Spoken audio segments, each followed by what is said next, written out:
history, cryptid creatures, and paranormal activities. This is the Creeps and Crawls Mystery Hour podcast, and I'm your host, Creeps. Hey guys, this is Creeps from Creeps and Crawls Mystery Hour. I'm coming back for like a single episode for the Halloween season for right now. So a little recap of what has happened.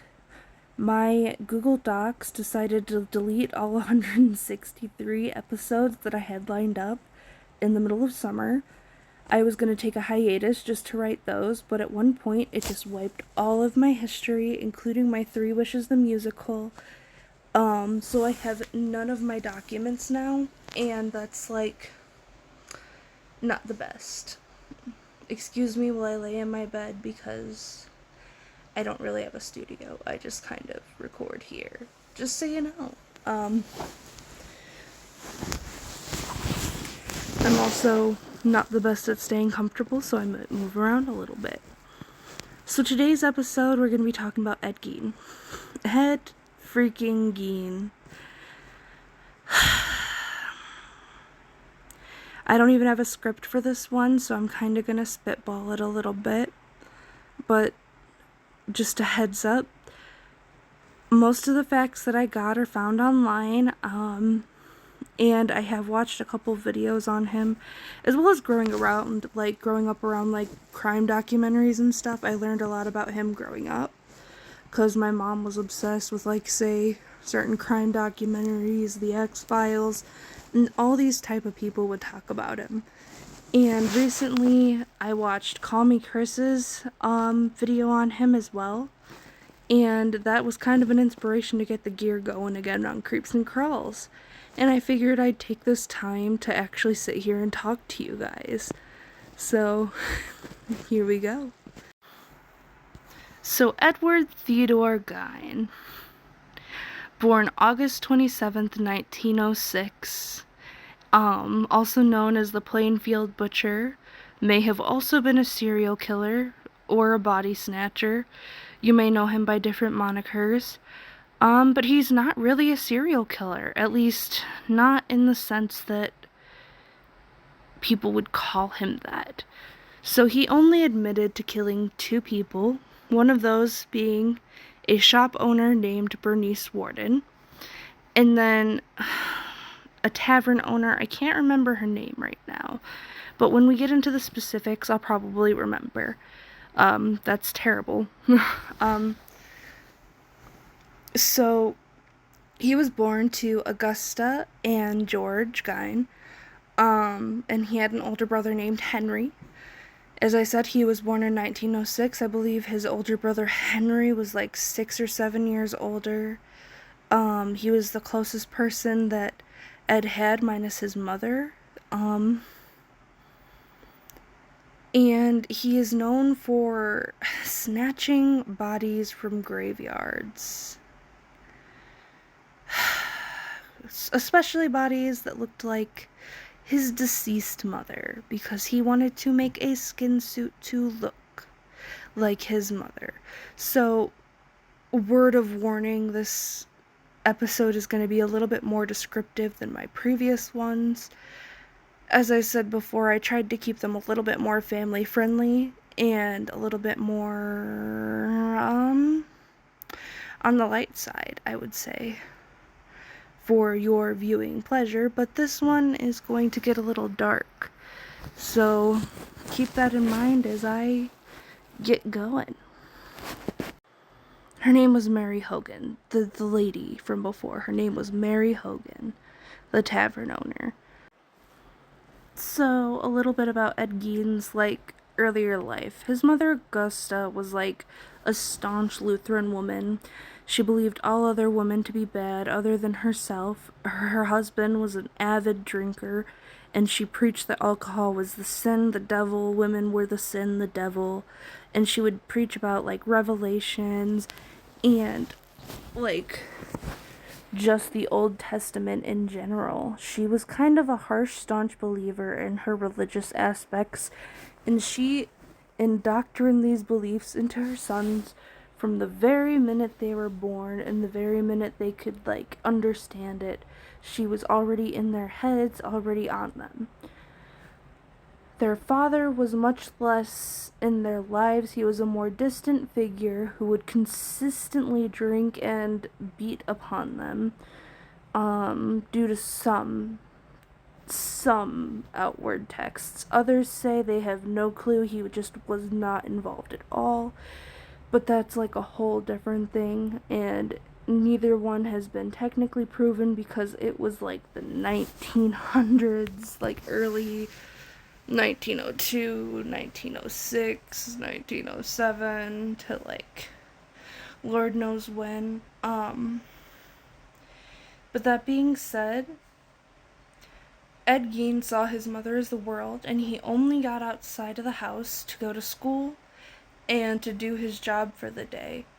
And as he grew older, he and his brother started to distance each other because his brother found love while Ed did not, because he still had the like ingrained beliefs that women were bad because of his mother. And he had like this weird fascination with his mother. Think Texas Chainsaw Massacre, or what was that one movie where the dude lived in the Bates Motel or whatever? So those are like the people you want to think of when you're thinking of Ed Gein, because those were actually modeled after him, just a little bit in a sense, just mental state wise. As we get into this, I'm going to start talking about like how kids at school said he was quiet and they bullied him and stuff. But over time, he kind of like gained this trust as like the quiet farm kid who could do no wrong, and they started letting him watch their kids, and he was a genuinely nice guy to these people. These people had no clue whatsoever what they were sending their kids into.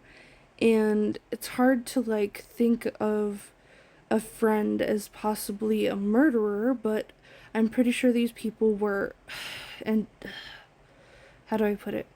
They were probably super upset to find this out later on. But so as we get older, when Ed Gein turns 33, his father dies. And that didn't really affect him, but some people said that he was like a lot calmer after this, and this is before his mother died. I can't remember what age he was when his mother died. But while his mother may be like the starkest death, his brother Henry's is the most mysterious. So, as I said before, Henry had gone off with a girl and was going to marry her. And one day they were clearing brush in the field, and Ed had like not called the police department, not called the fire department, and walked away. But the fire department saw it, they didn't put it out, but later on, Ed like mentioned that he had not seen his brother in a minute. And when they went out to search, they found him and he was already dead. But they had found him with bruising on his head, and they said that it was of natural causes, possibly a heart attack or maybe a smoke inhalation. But a lot of people believe this to be Ed Gein's first kill, mostly because of the head injuries. This has not been proven nor disproven, and we cannot say for sure or with certainty because it has passed. This time is no longer here to figure out if he did it. But if you ask me, I believe he did do it. I'm not saying that he did, but I believe that he did, because this would be the first time he would test something like this to see if he could get away with it, like killing people without people understanding that's what he's doing. And psychologically, it would actually make sense from a like standpoint where this would be his first time testing it, like I said. Now, as time went on, he just got closer and closer and closer with his mother, because his mother was the only family left to him. And it got weird, but people saw him as a humble man, a silent man, a nice guy. he didn't pop up with red flags, you know? And then later on, I believe it was like 1945 or so, Ed Gein and his mother went to go to meet a guy named Smith for some straw, and they witnessed him beating on a dog. But I guess he had like a girlfriend or something that was living with him, not a wife that he was married to. And Augusta wanted nothing to do with the woman, even though the man was beating on the dog. She wasn't concerned with the dog. She was concerned with his girlfriend being there and being a quote whore in her mind. And she was screaming about debauchery and how bad it was that he was living with his wife and how it was sinful, or not wife, girlfriend, and how it was sinful and blah blah blah. And this can really tell you exactly how, like, Ed was raised in a sense, psychologically. His mother really thought that she was, like, the best woman out there and that all other women were bad and that premarital, like, things were bad, and all of that is just, to say the least, not the best psychologically for Ed. And also, I did find an article that did say his father was beating him when he was a kid, so that checks out, I guess. And then even later in that year, Augusta, on December 12th, I believe, 1945, passed away at 67 years old, leaving Ed Gein alone. Now, here's where everything gets tricky. Ed did not touch a single room that his mother lived in. Not her room. He touched the kitchen, but that was like shared space. Not like her closets. Nothing that Augusta owned personally was touched.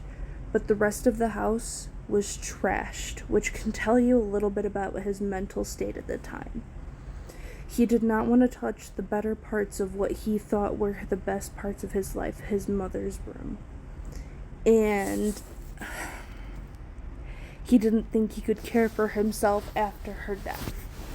Now, this is about the time when I believe Ed starts seeing old women in the paper. And he claims that, not like seeing old women, like seeing, more like seeing obituaries of old women in the paper who had the same description as his mom. I believe he said he did try to dig up his mom at one point to wear her skin suit, but she was already too far gone or something. But he said he had made 40 trips, and out of 40, 10 he had brought something back, or 9 he had brought something back, like old ladies' dead bodies, and he started cutting into them, cutting their skin off, because he was reading like these Nazi books about lampshades made of skin, human skin from the camps, which is terrible and awful. But what he would do is he would slowly, over time, cut into these women, remove their skin, and dispose of the bodies. And I believe they said he made a belt, a lampshade, nipples, doorbells, masks. It was bad. And then I guess he killed the tavern owner, Mary Hogan, at some point. When I don't remember. But then one of the mornings he went in to see Bernice Warden at her shop. And her son was there, and he had said, "I'll be back in the morning to pick up some antifreeze." So the son comes in the next day around noonish and notices his mother isn't there. And the son is actually part of the police department. And I guess he's there trying to find his mom. Things are a little tore up. There's like stuff on the floor, and the last receipt that was rung up was for antifreeze. And so he goes and gets back up, essentially, and they head over to Ed's house. And the most horrific sight, I guess, was found there after, because they'd actually before this detained him at a store. But I guess they found at his house Bernice hung up and stripped down like a deer. Like, she had already been skinned. She had already been prepped. And I can't even imagine, like, walking in on this. And then they walked into the house and they found such horrific things like I had described before. And basically, it's awful. Everything they found, they said they couldn't go back. And I believe it made one of the officers go crazy. But they found, like, a wastebasket made of human skin, bowls made of skulls. It was insane. There was so much made of, like, human body parts. And I don't even know. I guess it was Sheriff Art Shuley who had, like, banged Ed's head off of, like, a desk or something. And he went crazy after all of this. Because the things they found in that house, there were vulvas in a freaking shoebox. Guys, it was bad. But I guess Ed was just so nonchalant about this. He told them he was in a haze when he went to the graves, like, and the 9 times that he woke up out of that haze and took something, I couldn't even imagine being the families. But I guess Ed was locked away and he wasn't fit to stand trial, so he went to go to, like, a psych ward, and he was in there for, like, 11 years, I think. And then after that, he was said to be fit to stand trial, and they did say that he was guilty and he was set to live in that insane asylum. But I guess he had this thing where he would stare at women, and he had this faraway stare, and it would make people afraid of him.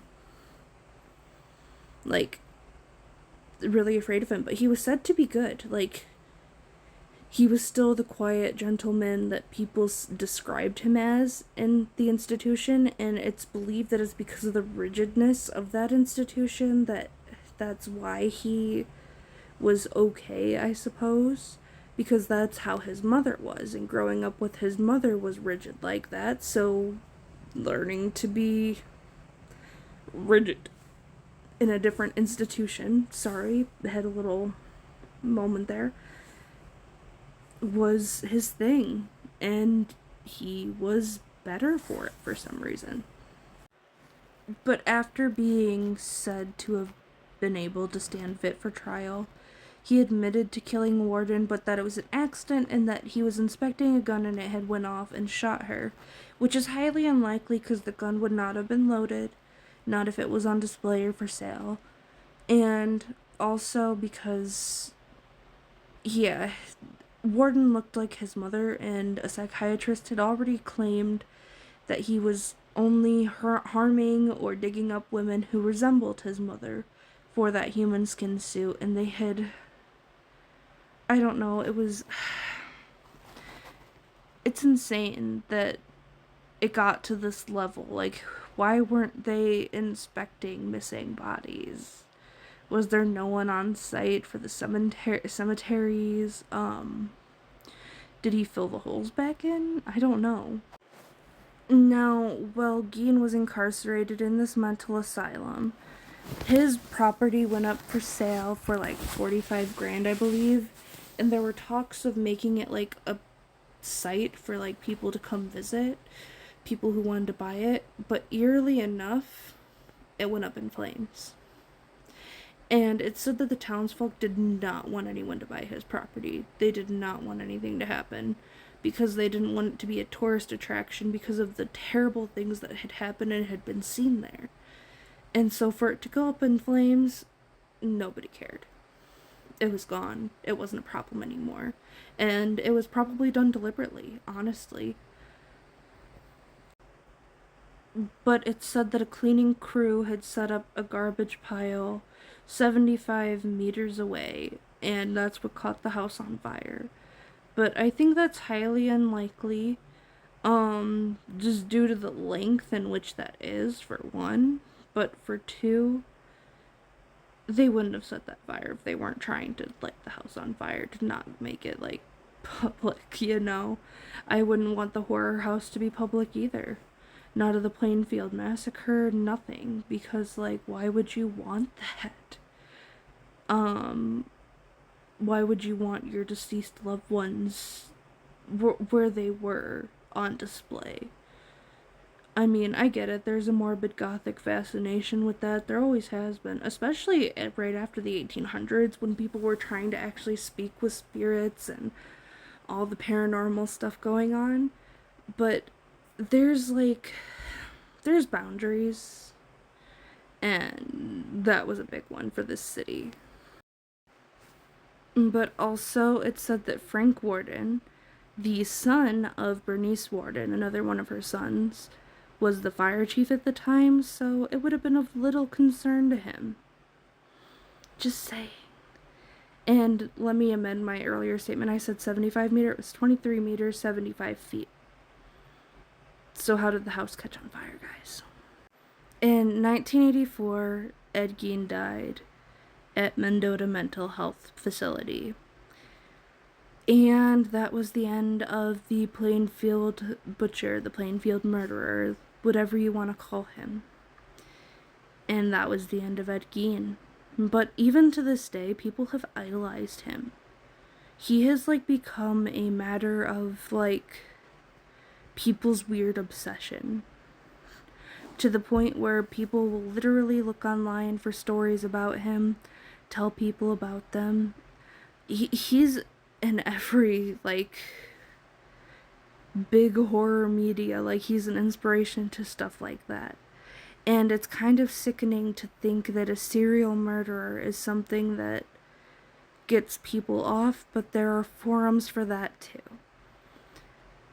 With all this being said, I want to get to the notion that killing people is wrong.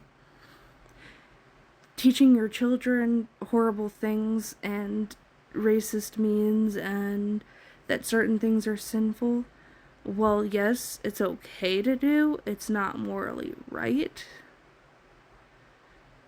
You're allowed to teach your religion, but you're not allowed to bash other people. That's just wrong. But yeah, that's the story of Ed Gein.